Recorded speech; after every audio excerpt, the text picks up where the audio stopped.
Hello, my divine kings and queens. I'm back to do another video. In today's message, what I'm going to be going over is explaining to you all how you can heal your trauma bonds and triggers and wounds, right? And a little backstory for those of you who are new. I went through a lot of abuse early on in my childhood. Just seeing things, exposed to things that I should not have been exposed to.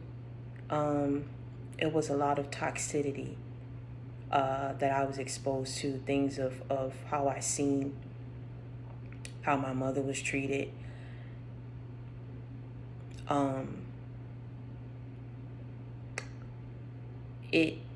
A part of that, there was love there. I want to say that there was definitely love, because otherwise, my life could have ended up different. If my mom wasn't as stern as she was. So I know behind that tough love that she gave, she cared for me in her own way, and my dad too. But me and her, she wasn't able to really show me the kind of love that I really wanted. I wanted to have, things that I saw how my other friends, how their families were, I would come home and I'll just be like, well, why my family isn't like that, And so I told you guys that when I got taken to foster care, it was just a real tough period that I went through in my life. In that moment, my mom had a lot of pressure on her, my dad too. And I thank God for the fighting spirit that my mom had to fight for me, because I would have been lost in the system. And that's one of the things that confused me. Even though I didn't get the love that I wanted, I was still shown things that let me know that they cared for me and that they loved me.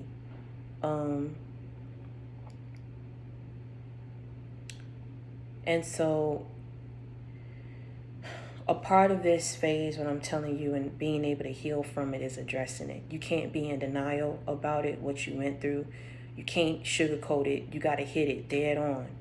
And sometimes in facing that, you have to be alone.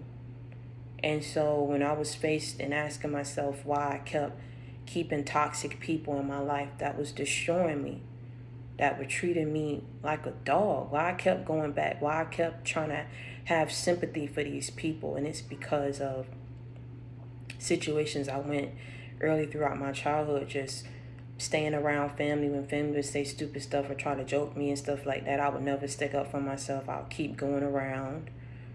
I just never addressed certain things that probably came out their mouth or things that I heard. I just kept it all on the inside. And I would go in and out. One minute I'll say, okay, well, I want to be around, or I'll go around and then I'll back up completely. Just nobody will be able to reach me. And it's because I was really hurt that if you're supposed to be my family and you know what I went through, that what I went through wasn't easy. No one else in my family went through foster care. Like, I was in foster care for a minute before my grandma was able to get me. And that's why I'm so close to my grandma.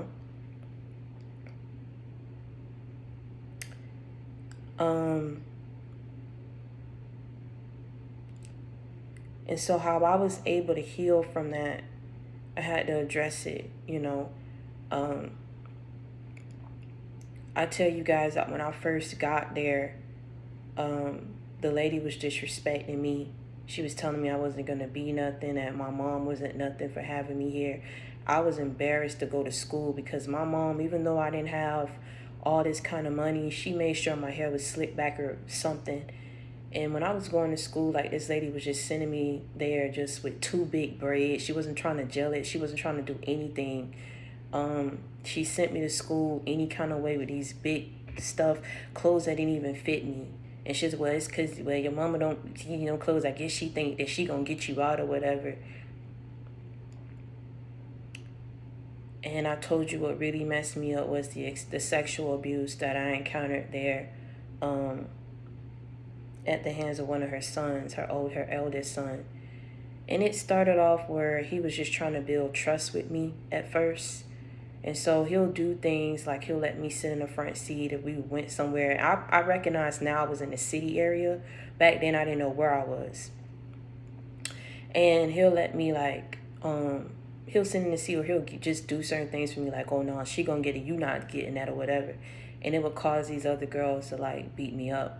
Mind you, my mama didn't teach me or raise me up to be nothing like that. So these girls were double teaming up on me and beating me up and all kind of stuff. And one day he caught it, and she was trying to shove a toy in my ear or something like that she was trying to do. And he came in and got her. I don't know what he did to them, but I never had to worry about them again. And then the next step, it started off with, him touching me and doing things. He'll come in the middle of the night. He'll make sure I have my own room. But I realize now why he was trying to do that.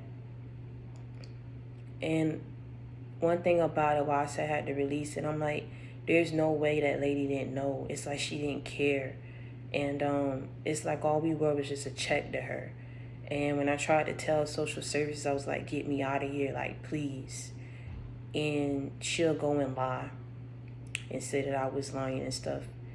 And I remember calling my mom one day, trying to cry out to her to tell her to come get me. And I couldn't get through. I realized now she was they probably blocked the number or whatever. I was faced with having to go through and face all this stuff that really started at a young age for me early on when I was a child. And the only thing I remember that made that worthwhile, I was able to get through. I had good people that I knew that went to school with me. They found out what was happening. And even those who probably didn't always talk to me or bullied me, they didn't do it. They felt bad for me. They felt really bad for me, how I was coming to school and stuff. I didn't want to come to school looking like that. And I remember in particular, there was one girl that went to my school. She invited me to one of her birthday parties. And at the time, they had released me to my grandmother. When I got out, I just wanted to be done with it. So a part of it, like I'm saying, I swept it under the rug, right? I didn't tell nobody. The doctors, remember the doctor coming in after she checked me, she was telling me, what was going on. And I just remember just begging her not to say anything. I told her I'm happy that I got out. I remember begging her. And so I didn't want to talk about it. I didn't want to face it. No one ever knew until probably in a couple years, in the recent years. I think I told my mom, it was definitely before I graduated college. And it was at that time I had miscarried. And so she knew what was going on because that's when I was dating an ex of mine.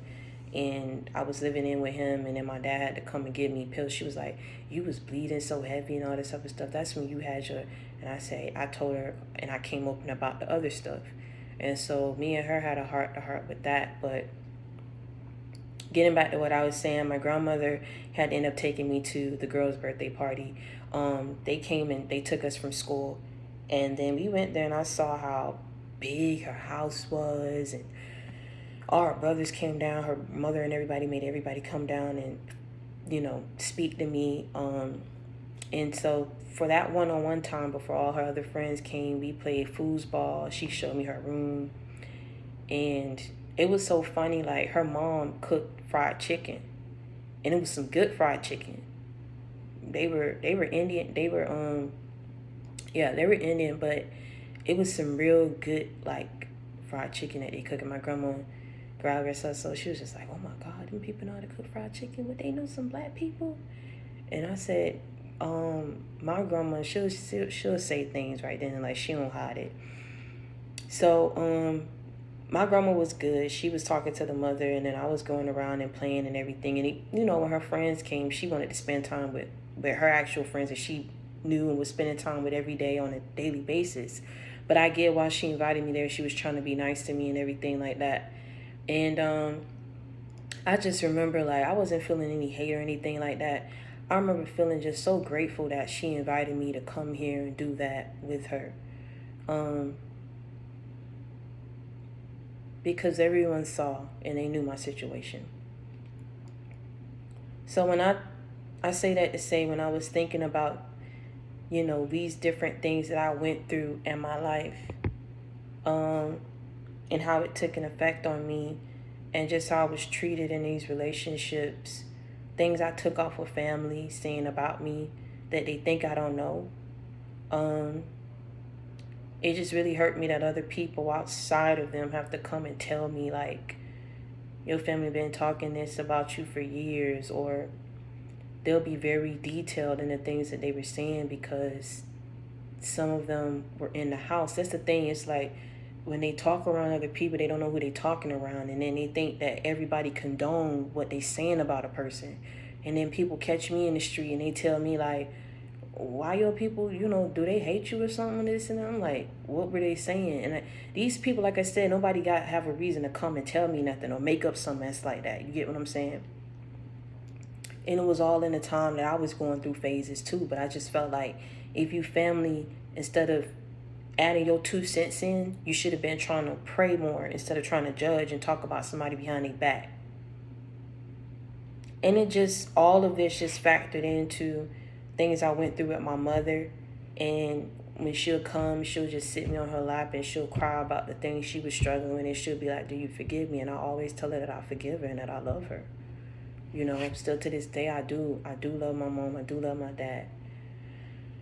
But I realized all that toxicity that I was around, it taught me how to accept it. So I was in this phase of acceptance more so than deliverance and being healed from it. I was just accepting it. So I grew into learning how to take it off of people that I got into relationships with. And I felt like because I had my own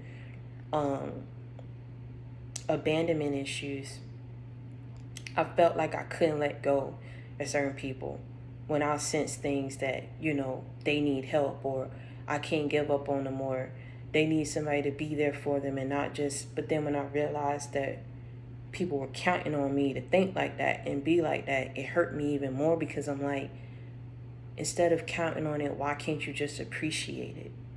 And then when I dive deeper into my spirituality, I realized that a lot of people are just dealing with the same, unhealed wounds and trauma bonding and triggers that I dealt with as well. But the difference is I chose to really be in a place of isolating myself from everybody. And I was in this place and I went over every single thing that a person ever did to hurt me. Every single thing that I did that I took off of people, or things that I did to hurt myself, to sabotage myself. And when I got to that point, I remember hurting so bad because the most recent situation after my last abortion, I was dealing with that. I was dealing with issues with my finances. I felt like my parents were just looking at me like I would come home and things would just,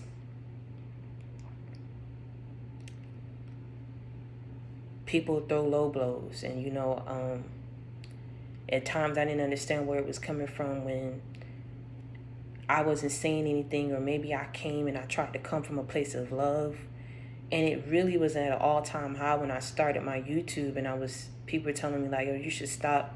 And it was those that were closest to me, that it was like, instead of looking at the positive impact that it's having on people, you trying to tell me to stop it. And then it would lead to something completely different where I was being called names. And it really hurt me because I just didn't understand it.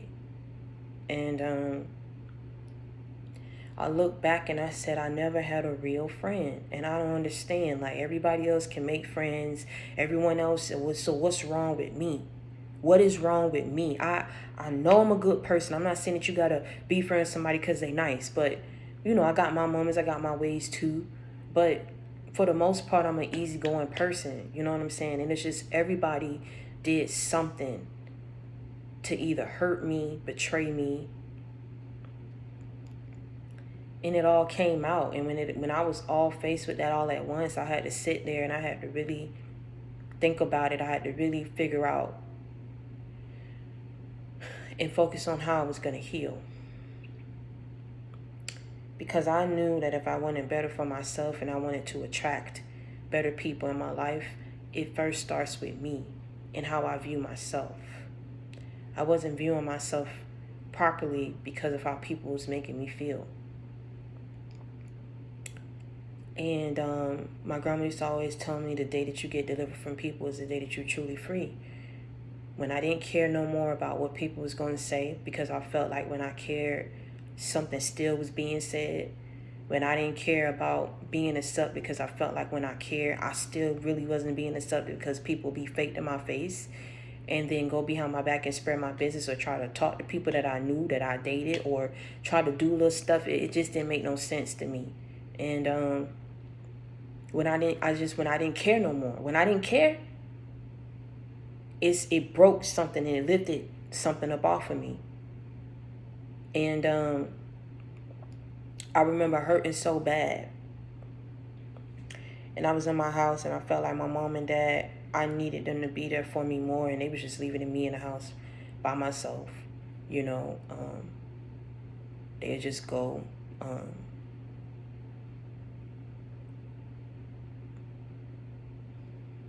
I didn't really want to go out the house. And I remember one night when they was out, I broke. And I remember getting down and I cried out and I said, God, if you real, I said, if you real and you are who you say you are, and all these things that people taught me growing up about you and what I read, I said, if you real and you hear my cries, I need you to work a miracle in my life. If you real like you say you are, I need you to show up in my life. If you want me to keep pushing, I need you to show me something. I remember saying that when I got down on my knees and I broke. That was the day I broke. I was there by myself. I broke. I felt embarrassed. I felt like a failure. I felt wasn't happy with the decisions I made. I was really hurt by people's actions.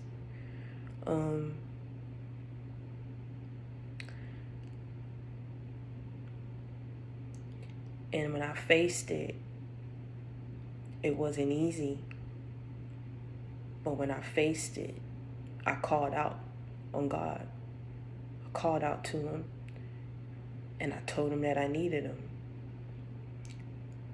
Because I can't do it no more. And I cried out and I said, I surrender. I don't want to be broke no more. I don't want to hurt no more. I don't want no more fake people in my life.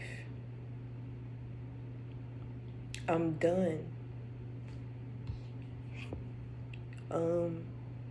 This is not how I envisioned my life ending up. This is not where I wanted to be at this stage in my life.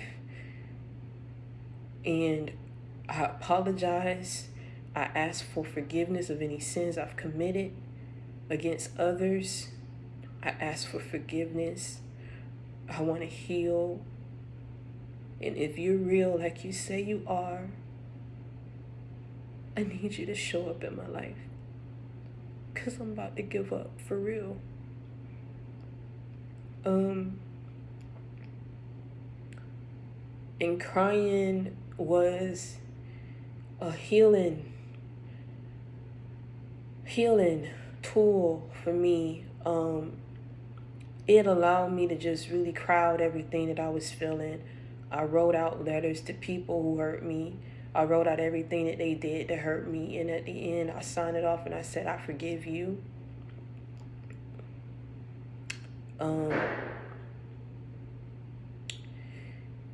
I didn't address every single person, but I did address my mother.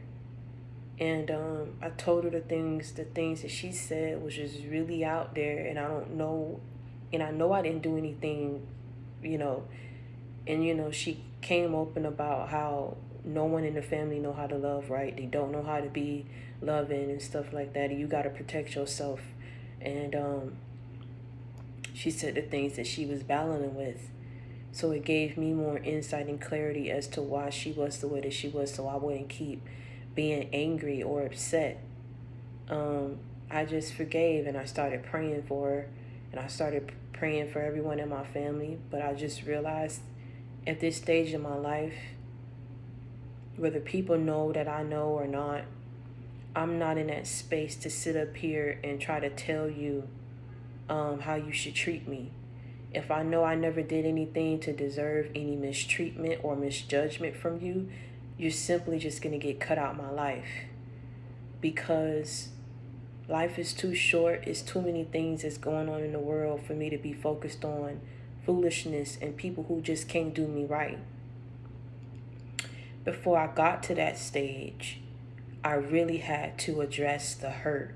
I really had to address the betrayals and the situations that got me in this mindset of thinking that I had to keep toxic people in my life. And it was really confusing when I experienced it from those in my family and closest to me, because it's like, how can I cut them off when they're so close to me and they grew up with me and all this? But then again, how can I keep them around me when they talk so bad and judged everything that I've ever done that was not right, as if I was supposed to be perfect, when no one is perfect. And even if they know that, it's still judgment was passed on me. So when I realized how just not right people was, and no one is going to tell me what I know and what I don't know, because I know how people was looking at me with their faces and stuff when I go around the functions and stuff like that. Just things that were said, whether they was joking or not. Attitudes that people had at certain times. I'm just not with it. I'm just not with it anymore. And so before I got to that stage, I really had to address the hurt. And the only way that I was able to address the hurt was really being in solitude, knowing I was allowing God to talk to me and guide me through on what I had to do to heal. And even though you guys saw me almost have tears flow down from my eyes, those are really tears of, being of joy, of peace, of being able to overcome what I did, because that wasn't easy, what I went through. It's not tears of me crying it because, I'm healed. But at the same time, before I got to this stage, I had to address the hurt, so that those trauma bonds would get broken, those triggers would not be there anymore. And I started to really heal from that point and from that day forward. I went through so much in my life that I no longer cared about how people were going to view me or what's becoming of a woman, what a woman should say, how much you should, detail to people, because voicing it and speaking my truth was also another method to heal, because you can't talk about something if you still hurt about it, right? You're like, oh no, I don't want to talk about it. I don't want to, you know.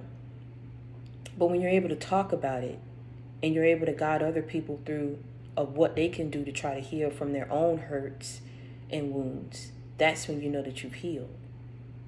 I knew that I had to really go deep down in a place within my soul to really forgive these people, even though they weren't deserving by their actions. I forgave, not for them, but for me, because I wanted to be happy again. I wanted real in my life. I knew that I wasn't going to be able to determine that, or what the next steps of what I should do of my life and where it should go, if I was still dwelling on this hurt and trying to figure out why it was done. I started looking at the positive and everything and saying, well, you know what? I learned lessons from this. I know what not to do next time. If I did backtrack, I know not to do that no more. You know, when a person show you who they are, you have to believe them. And several people showed me who they were, and me backing up. Several people showed me who they were. And for those who I didn't back up from and I forgave that are still in my life today, it's because at the end of the day, I only get one mom and one dad and one baby brother.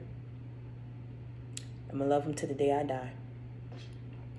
And as far as everyone else is concerned, I love people, but I'm going to love them from a distance, because I can't do the in and out. I know I'm not ready to really be around the fakeness. So until people can really voice it and be real about it, maybe later down the line. But for right now, I had to cut a lot of people out of my life. I had to block a lot of people out. And I had to move forward, and I had to do it unapologetically, because it wasn't about getting revenge or being petty. It was really at this stage that once I healed, I had to maintain and protect my peace. I had to protect my mindset. I had to protect everything that I fought so hard to build with God by my side, with Jesus by my side. I had to really fight to protect that, because I realized that how people will really do you if you don't set boundaries. They don't owe you anything. They don't have to respect you. They don't have to love you. They don't have to appreciate you. They don't have to think highly of you. Let people do whatever it is that they think that they're doing. Let them get away with whatever it is that they think that they're getting away with, and focus on you and doing what you have to do to heal, to maintain your peace, to maintain your stability, and to get yourself back on the right track. I was throwing my life in a black, bottomless pit, and I wasn't getting anything from it. And eventually I was ready to just throw myself down in that pit and just say, it's over, like, whatever.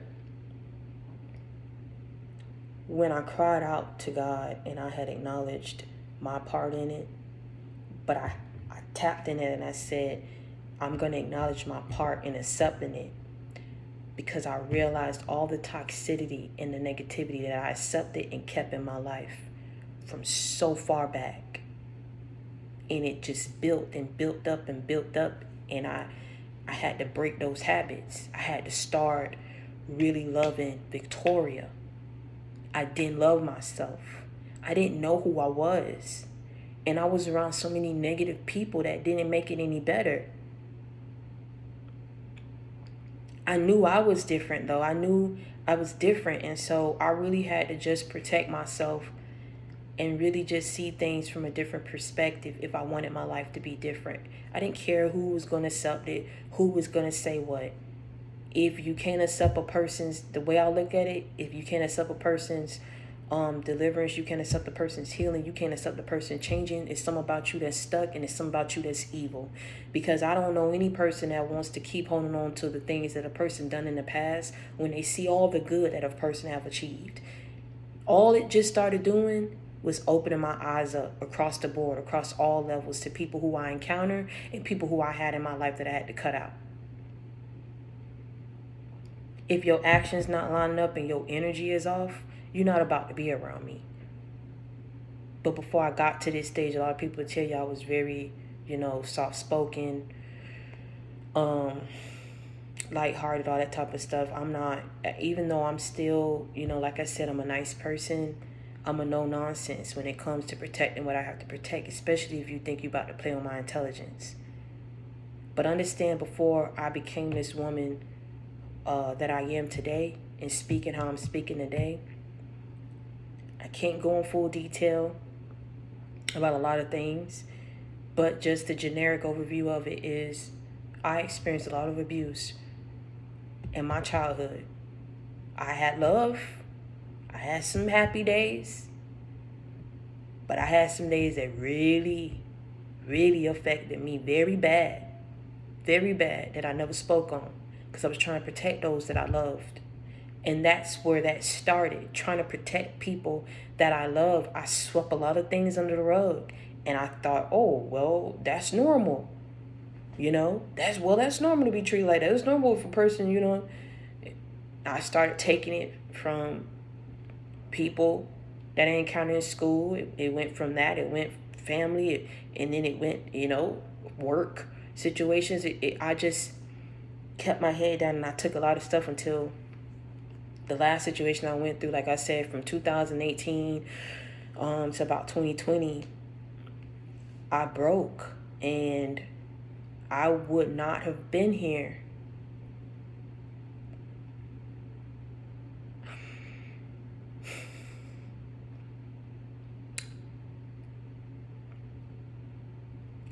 That is not healthy, to make excuses for people that hurt you like they don't care, and then try to flip it on you and say you're the reason.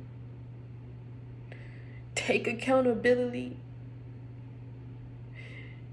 I was making excuses until my life was on the line. It was my life on the line. And God gave me a choice. You about to keep living for people who try to destroy you, who showed you they didn't care, took you for a joke?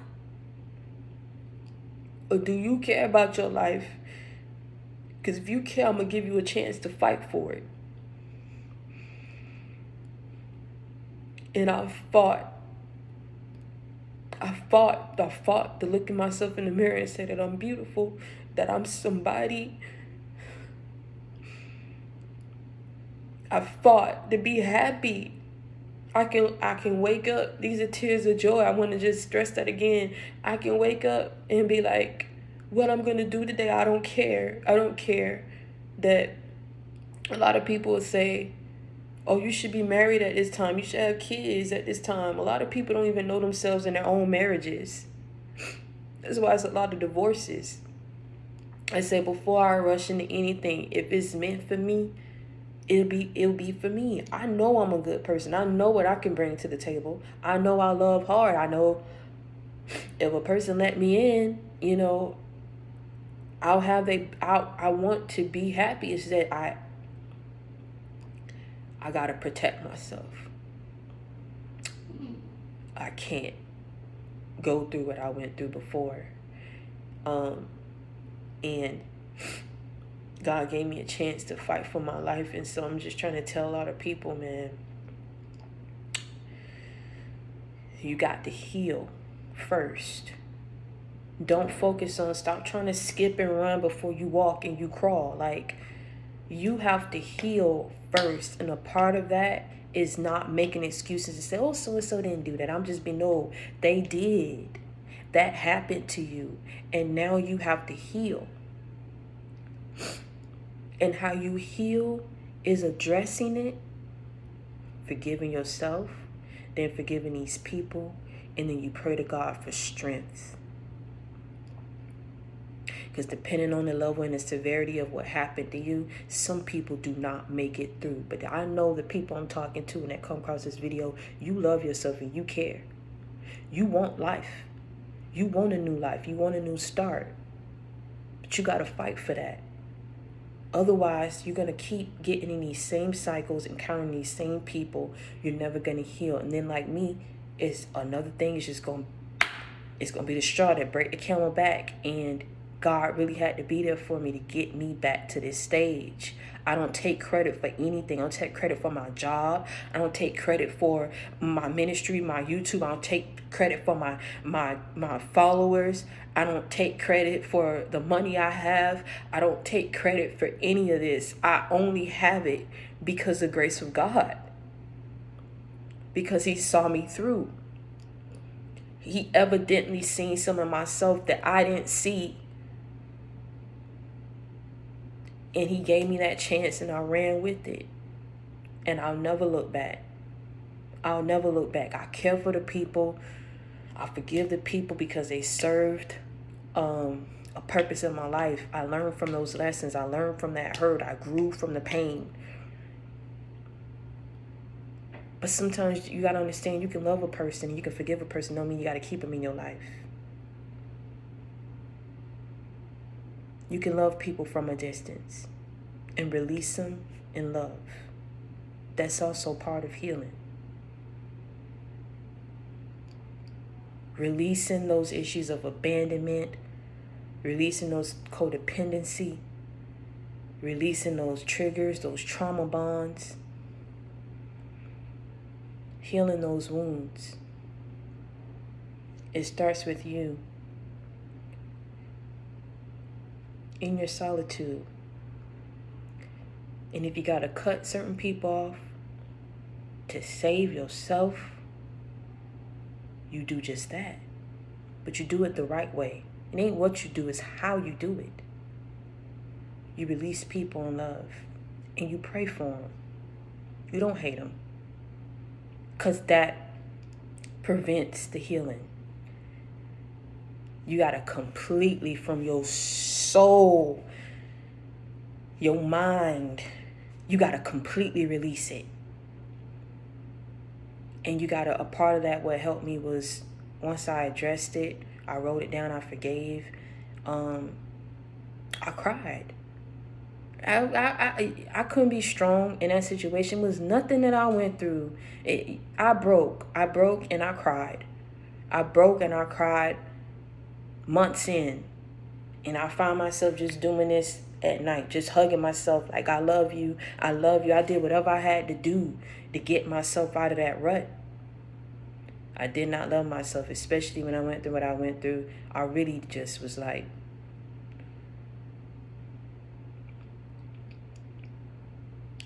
so I did things. I hugged myself. I told myself, I talked to myself. I said, I love you. I looked myself in the mirror. I said, I love you.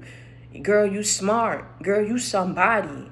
We don't need no friends, especially if they fake. We don't need nobody to think highly of us if they just can't do it. Whatever wrong with them, whatever with them, heal. And I'm going to forgive, because I realize a lot of people, man, project what they feel. When they don't love themselves and they see somebody trying to love themselves they'll hate you for it. They'll talk about you. They'll do all this type of stuff. And I realized I was just around a lot of people that just were not healed and that really had something wrong with them, like for real.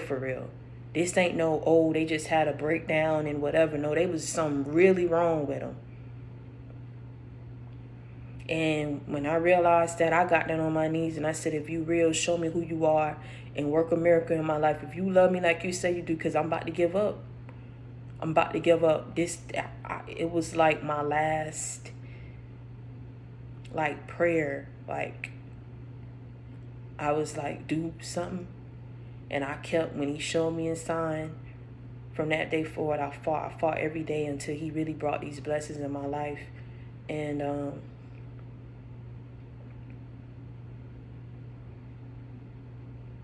I cried out to him and I surrendered. I knew I couldn't do this by myself. But he gave me the strength to carry on and persevere and make it here. So I just want to say, a part of what you have to do is get in your solitude. Address those situations and those peoples and things that happen to you. You don't have to always do it face to face. You can write it down. You could video it and look back at the video. You could talk like you're talking to the people and play the video back to yourself. Capture whatever emotions you was feeling in that stage. But address it. then forgive yourself, and then forgive these people. And then you really got to develop a prayer life about you that is just a real strict regimen. I'm talking about morning, noon, night, whatever works for you. Don't you skip a beat. Don't you miss a step. Because you realize you was going through some spiritual warfare because of some real evil, unhealed people. You didn't want to go down that route. You chose to heal. And this is how you do it. And you finish it off with understanding that you're going to love yourself better. You're going to go hard for you. You're going to be strong for you. You're going to walk. You're going to be happy. You're going to dance. You're going to do whatever you got to do for you. It's your life.